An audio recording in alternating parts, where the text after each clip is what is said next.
Coming to you from Orange County, California, this is the Jug Life Podcast with Max Ada and Chad Wesley Smith.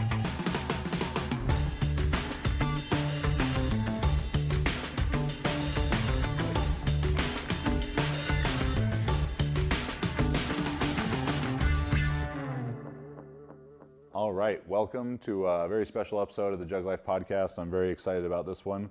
We're in the Hudson Field House at Witter Rugby Field at the University of California-Berkeley, joined today by Jack Clark, head rugby coach for the University of California Golden Bears rugby team. Thank you so much for taking the time to talk with us today. I'll toot his horn for him. Maybe I could have phrased that better. But Jack Clark has been the head rugby coach here since 1984. In that time, the Cal Golden Bears rugby team has won 28 national championships, 23 in the 15s and 5 in rugby sevens. So for the 15s, that's 23 out of 33 seasons. So batting a little bit more than than 2/3. So pretty good average there when it comes to winning national championships. Has produced 135 All-Americans during that time. It's about 4 per year. And against U.S. competition, the program has had winning streaks of 115 games, 98 games, 70 games, and 63 games. So you could say Cal Rugby under Jack Clark has been doing pretty good.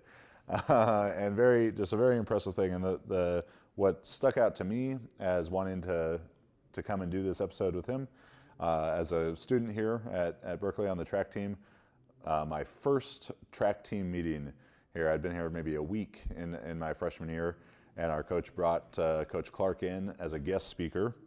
And some of you have probably read this article on my website talking about this, but you talked about your kind of mantra for the rugby team here: grateful for everything, entitled to nothing. And that's something that's stuck with me for the last 14 years since I heard it. What does that mean, and what's that mean to Cal Rugby? Yeah, if you have a set of values, if there's a bunch of things that you believe in that you're willing to fight for, I think there's an access point to those values, and I think it's through a mindset. So there's an architecture, if you will, to the culture. And that's our mindset. Our mindset is that we're grateful for everything, entitled to nothing. We reckon there's not enough true gratitude in the world. And we do believe there's probably too much entitlement. So it just seems like the right thing to do. And then ultimately, that mindset allows the team to be very resilient. When you don't believe that you're owed something, and you're truly thankful for everything that you get, you become a more resilient, probably tougher competitor. And that resilience and toughness is something, of course, that's paramount to success in rugby. But with what we're dealing with, weightlifters, powerlifters, and our main audience, I think that's going to be something that's hugely important to them too. Especially as we look at the growth of weightlifting in the United States over the last 5 years in particular. There's become so much more support and everything for the athletes. I think it would be simple for a lot of them to now feel some sense of entitlement that they deserve this stipend or that kind of thing. Where when Max was competing in weightlifting, lifting squatting 30 max singles a week in a negative 30 degrees in a garage in Montana. You guys certainly weren't entitled to anything at that point. Yeah. I mean, that's it's interesting that when Chad first said that, when I first saw that, the entitled to nothing and grateful for everything, it seemed like it resonated with me because it was so much what we started with, where the sport had nothing in it, right? So you don't feel like you deserve anything, and so we were grateful for those opportunities to just go into the gym and have a gym. I mean, to even have bars and bumpers back then. But I think that's kind of that's definitely, those lines I think are blurred a lot now in the current climate of some of the weightlifting in this country, at least from our perspective. All sports, I'm sure. Yeah. Yeah, I mean, I'm All sure sports. it's, yeah. Yeah. Yeah. So you've been able to create, all the stats I listed off, a great culture of winning here, and certainly the grateful for everything entitled to nothing goes to that. What are some other big keys as you build team culture and this culture of success? I think that when you lay out however you refer to them, your pillars, your values, your beliefs, I think they create a system, and that system it's important that these aren't like sayings on the gym wall, meant to, wow, that sounds great, right? This is in effect what you're going to measure. This is what you're going to celebrate when you get it right. These values in combination create a system. And they're there to process all the transactions, all the business transactions and organizational transactions and human transactions that you have on your team through this value system. So at the end of the day, you're making value-based decisions that you're proud of. Right? It doesn't make. Sometimes they're still hard. There's a lot of hard decisions that have to be made, but they can be made in a way that respects the organization, respects the individuals within the organization, and really creates a value proposition. So, I went through a lot of other interviews and everything, really as many as I could find before coming with you here today, and there was a couple of these sayings that stuck out to me. So if you could elaborate on these ideas for me.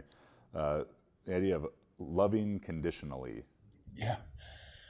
I mean, it started a few years ago, maybe 10 or so years ago. I realized that every time I opened my sports page, there was another sports team calling themselves a family. And I think I knew what they meant. I mean, I think what they were saying is they cared about each other. And I reckon that's really important. The notion that if we care about each other, that somehow all the hard work and this whole journey is going to get richer, that just made total sense to me.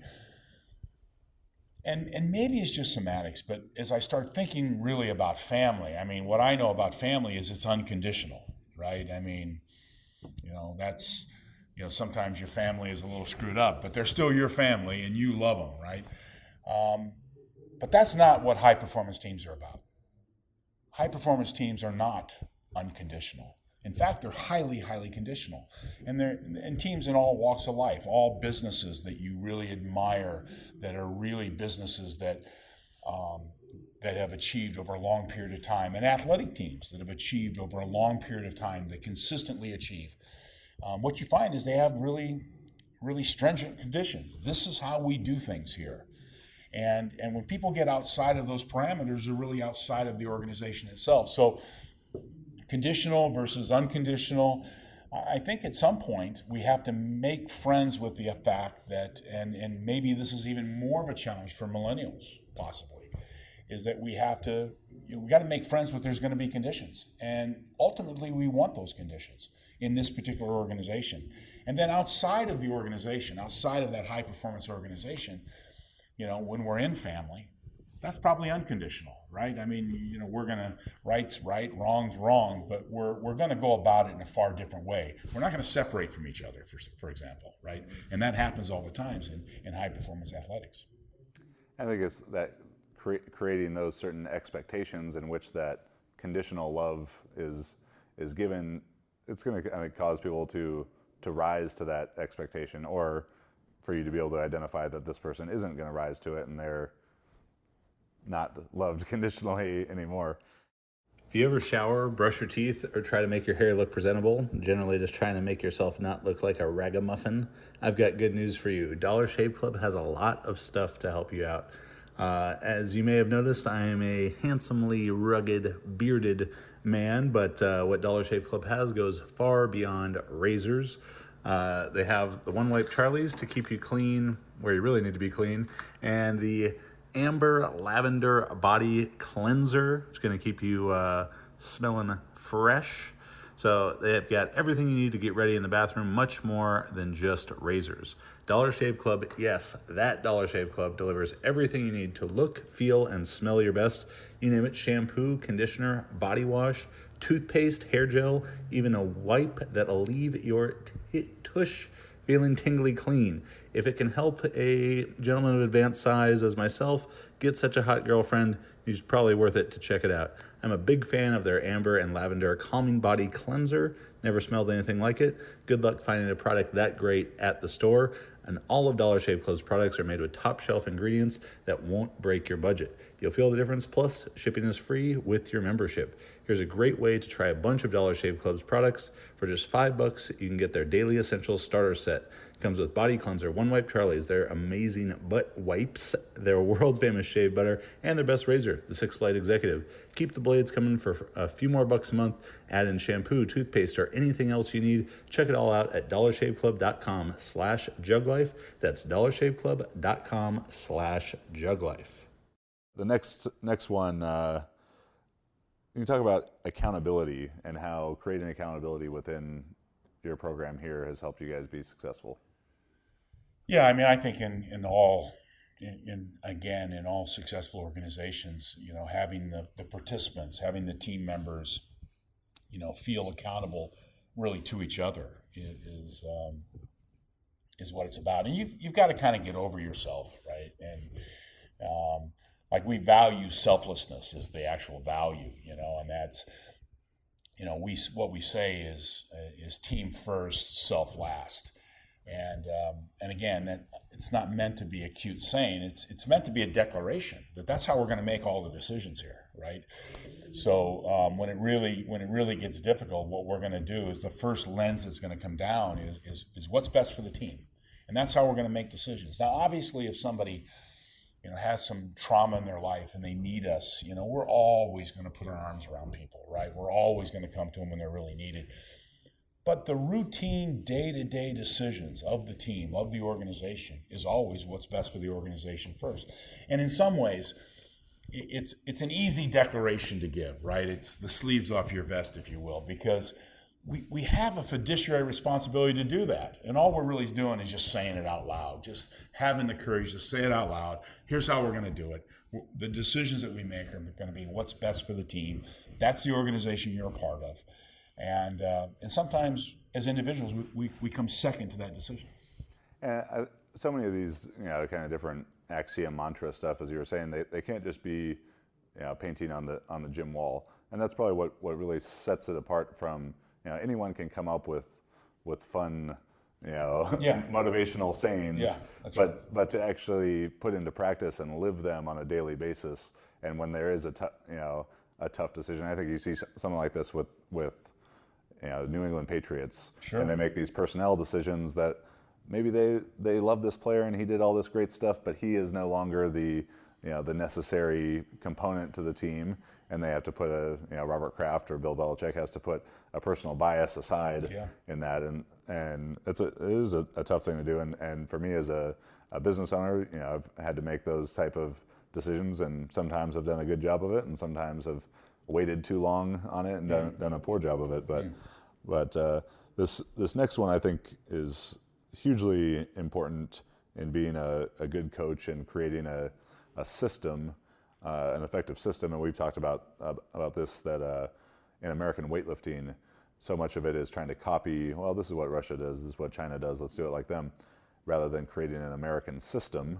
And a big part of creating this American system is this next idea, talk about creating a shared vocabulary. Yeah, I mean, organizationally, we need a glossary, when we're going to use any phrase, mental toughness. If we're actually going to say mental toughness, organizationally, it's important that we're all thinking the same thing. It means the same thing to us. Now, it's possible that you can have different views of that, but within the tent of the team, when we use that word, we're going to use our glossary definition of that word so that we're all clear what it means.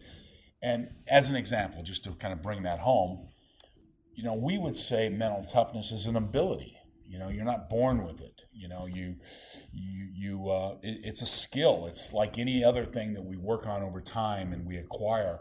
And we say it's the ability to focus on the next most important thing. Now just think about that. So when do you have to access mental toughness? Well, when things are pear-shaped, when they're bad, when things aren't going well. No one has to access mental toughness when everything's going great, right? And when things are going bad, our ability to go to the next most important thing, to not live in what just happened, not to worry about what it's going to mean in the future or later on, but just go, what is the next most important thing, and how do I put my focus and my energy on the next most important thing?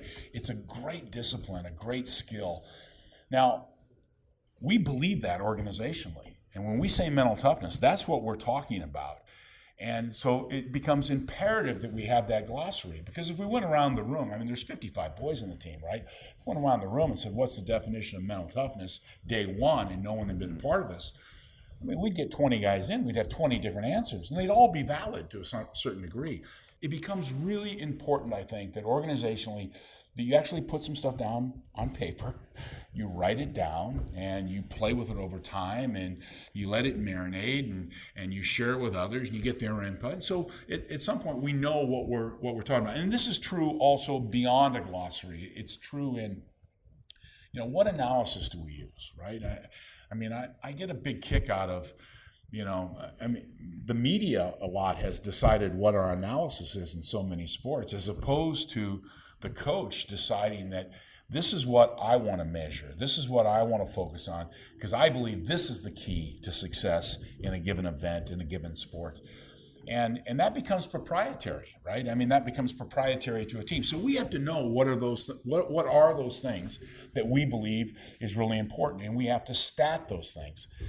I mean, I work with a couple of basketball coaches, and I get a kick out of it, right? So if the ball bounces off the rim and some guy gets it flat-footed, it's called a rebound. It hits the stat sheet as a rebound. Meanwhile, some guy goes up in the paint with some big guy on his back, and they go up once, twice. On the third time with a guy hanging over him, he gets the rebound. I go, what's that called? And I call it a rebound. I'm going, that makes no sense, right? Those are two different acts. They ought to have different. So if you want guys to actually, get whatever you want to call that thing, with those contested, really hard moments in sport, then call it something different, stat it, and celebrate. It's amazing the effect that would have on the team. Next one. This one strikes me because it in some ways almost seems counterintuitive. The idea of expecting everyone to lead.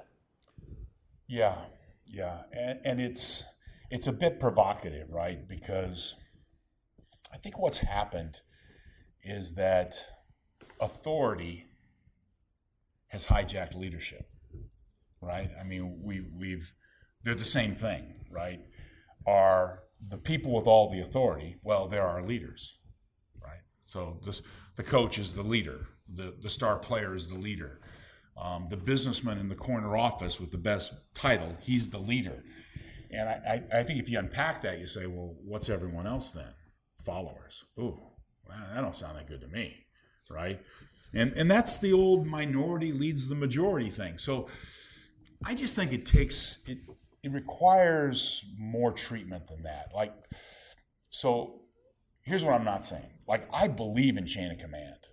I believe in it. I think if we lose chain of command, we don't have a prayer. I mean, we have to have the ability to point all of our noses in the same direction at a key point and then go execute, right? So chain of command is important, but there's no reason for chain of command to hijack leadership. They're two different things. Authority is authority, right? That's a grave responsibility, and it should just stay there. Now, we want the star player, we want the coach, we want the executives in business. We want them to be good leaders, but we want other people to be good leaders as well, right? That's my view. Is I don't subscribe to, within the confines of leadership, I don't subscribe to the majority. The minority leads the majority. So we've changed the definition. I mean, to us, leadership, by way of definition, is the ability to make those around you better and more productive. Full stop. That's it. You don't have to be the boss to do that, right? You can be the newest member of the organization. If you can make people around you better and more productive, if you have that ability, again, you're not born with it. This is a skill. You acquire this over time with work. Then, it's going to be powerful. And the more people that are trying to make the people around them better and more productive, that doesn't mean they get to make all the decisions. It just means that leadership is different than authority. And that when we treat it that way, when we actually subscribe to this notion that we expect everyone to lead, interestingly, you can require it. Now, think about an organization where you have a lot of people contributing to the middle because they feel it's their responsibility to do so. I have a responsibility here to make those around me better and more productive. Sometimes that's just, don't be a distraction, right? This is about how big your toolbox is at the end of the day. This is where, if all you can do is, if you only got a hammer in there and you can just yell at people, well, there's going to be a time when you're right, but, maybe you keep quiet the other times. But the people that have these expansive toolboxes that really can, they have the ability to, when somebody's had a bad day, to authentically put their hand on their shoulder and say, it's going to get better. We've all been where you are right now. Come on, man. Just come with us. It's going to be good, right? That's great. And that same guy to have the ability to be able to look a teammate in the eye that you care about and say, your best can be better. You can be a better player for us, right? And to be able to do both of those things, to get out in front when it's hard to be in front, when it's difficult there. And then when it's easy to be in front, maybe to push others there in front, right? So I just think that leadership is one of those things that's been hijacked, and I want to unhijack it, right? I want to say that we believe in authority. We need bosses. We need people in authority to make these decisions, and to not do what we're really asking, they're asking at any one point in time. That's mutiny. It's not okay, right?